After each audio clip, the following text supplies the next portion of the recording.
ओम नमोस्तुते व्यास विशाल बुद्धे फुल्लारविन्दाय तपत्रनेत्र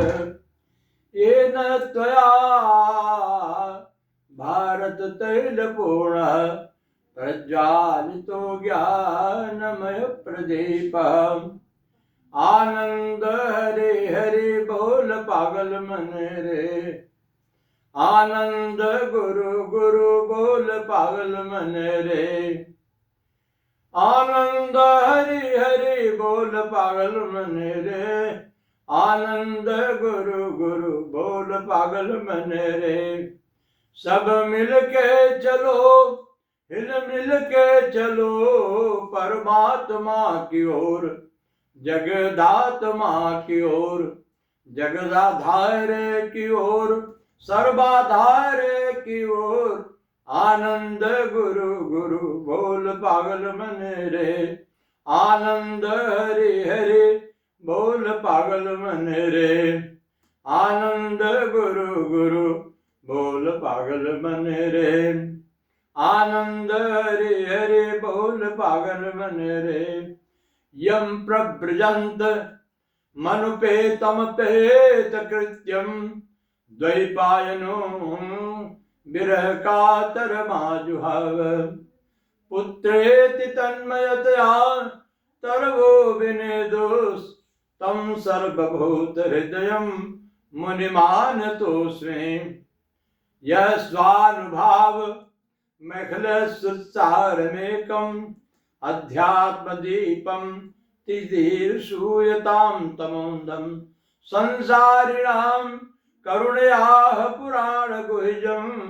तं व्याससूनुं मुपयामि गुरुं मुनीनाम्। जो जन्म होते हुए ही माता के गर्भ में 12 वर्ष तक भगवान सुखदेव रहे थे, जो सुख रूप से अमर गुफा में कश्मीर अमरनाथ भगवान अमरनाथ गुफा में भगवान सदाशिव विश्वनाथ के द्वारा अमर कथा सुन करके महारानी पार्वती ने बताया था भगवान के ये कहने पर कि हम दोनों के अलावा अगर तीसरे कान में हमारे द्वारा कही गई कथा जाती है तो अमरता इस मृत्यलोक में उतर आएगी, इसलिए आप जा करके देखिए कि हम दो के अलावा इस एकांत स्थान में तीसरा कोई तो नहीं है। माता को भगवान के श्रीमुख से भागवती कथा सुनने की उत्सुकता थी, तो वो गई और जाकर चारों तरफ अमरनाथ गुफा के देखा, वहां कोई नहीं दिखाई पड़ा और आ करके भगवान से बोली, हे नाथ, इस एकांत निर्जन स्थान में आप और हमारे सिवा दूसरा कोई नहीं है, अब आपके श्रीमुख से मैं भागवती कथा सुनना चाहती हूँ। भगवान बोले, हे देवी, उसकी 4 शर्तें हैं। पहली तो ये कि मेरे कही गई कथा के प्रत्येक वाक्य के अंत में तुम हूँ कह करके, हाँ कह करके अपनी स्वीकारोक्ति दोगी।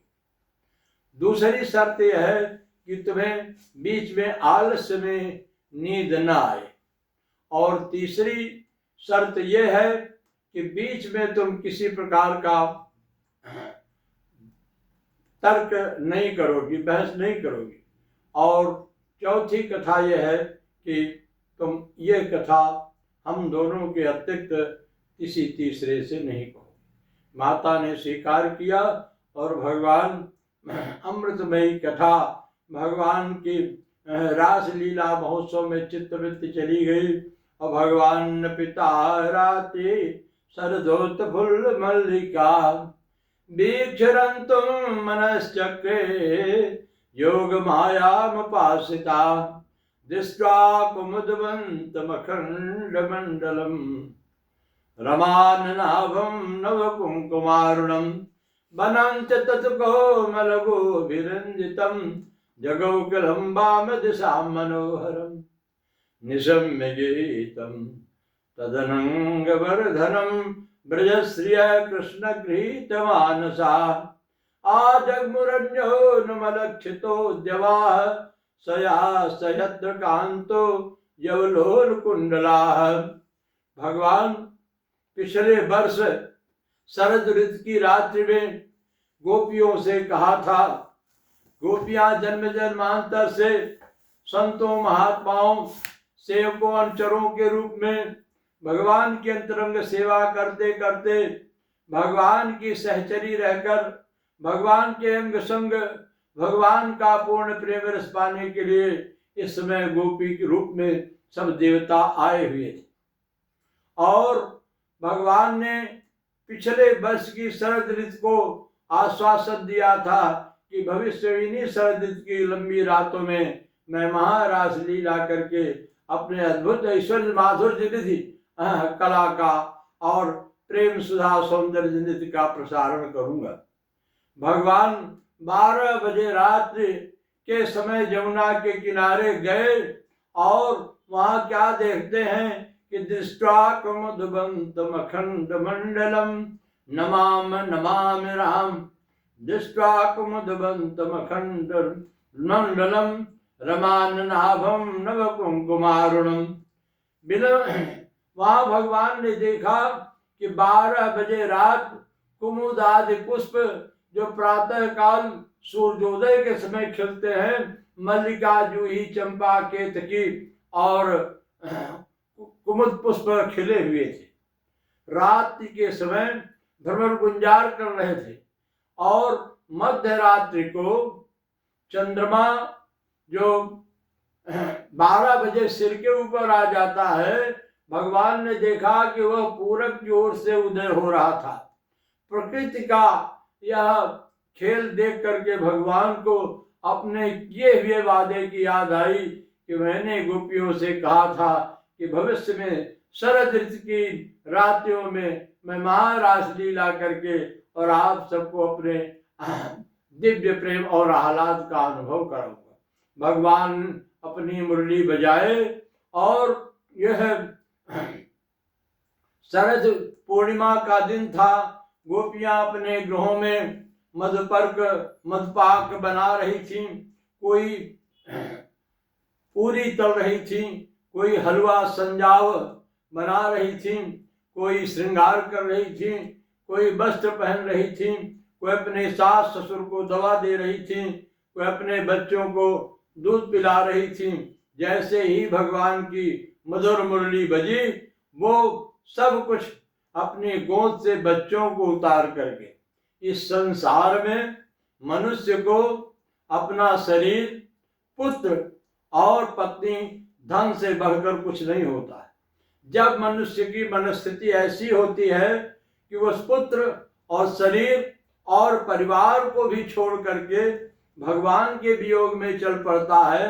तब वो यथार्थ में परमार्थ बोध का अधिकारी होता है। भगवान की कलवेणुका मुरली बजी और सब गोपियां जो जिस अवस्था में थी उसी अवस्था में यमुना के पुलिन पर पहुंच करके भगवान के पास गईं और चंद्राकार अर्धचंद्र मंडल में भगवान के सामने जब प्रस्तुत हुई तो भगवान ने कहा, अरे गोपियों, तुम इतनी रात्रि को अपने माता पिता, बड़े भाई, अर्जुन, परिजन, पुरजन किसी को लिए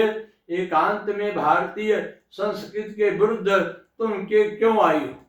यहाँ कोई उत्पात आ गया है, कोई दुर्भिक्ष हो गया है? किस भगवान की यह कठोर बात सुनकर गोपियां अपने पैर के नाखून से धरती कुरेदने लगी, उनके नेत्रों से आंसू गिरने लगे। उन्होंने कहा, हे भगवान, हम तो इस संसार से समस्त आशा तृष्णा संबंध तोड़ करके आपके चरणों की शरण आई हैं और आप हमसे प्रश्न पूछ रहे हैं हम क्यों आई हैं? हम सिर्फ अपने घरों को चली जाएं। महाराज, हमको अब कोई नहीं स्वीकार करेगा, हम तो सारे संसार को छोड़ करके आपके पास आई। भगवत प्राप्ति के लिए खम वायुम अग्निम सलिलम महीच ज्योतिष सत्वानिधि सूत्रमादीन सरे समुद्राश्चरे शरीरम यत्किंच भूतं प्रणमेदनन्या एवं वृतस्व प्रिय नाम कीर्त्या जातानुरागो दुतचित्तवृत्यै हसत्यथोरोति गायति उन्मादभं नित्यति लोकवाह्य। वृंदावन बिहारी लाल की जय।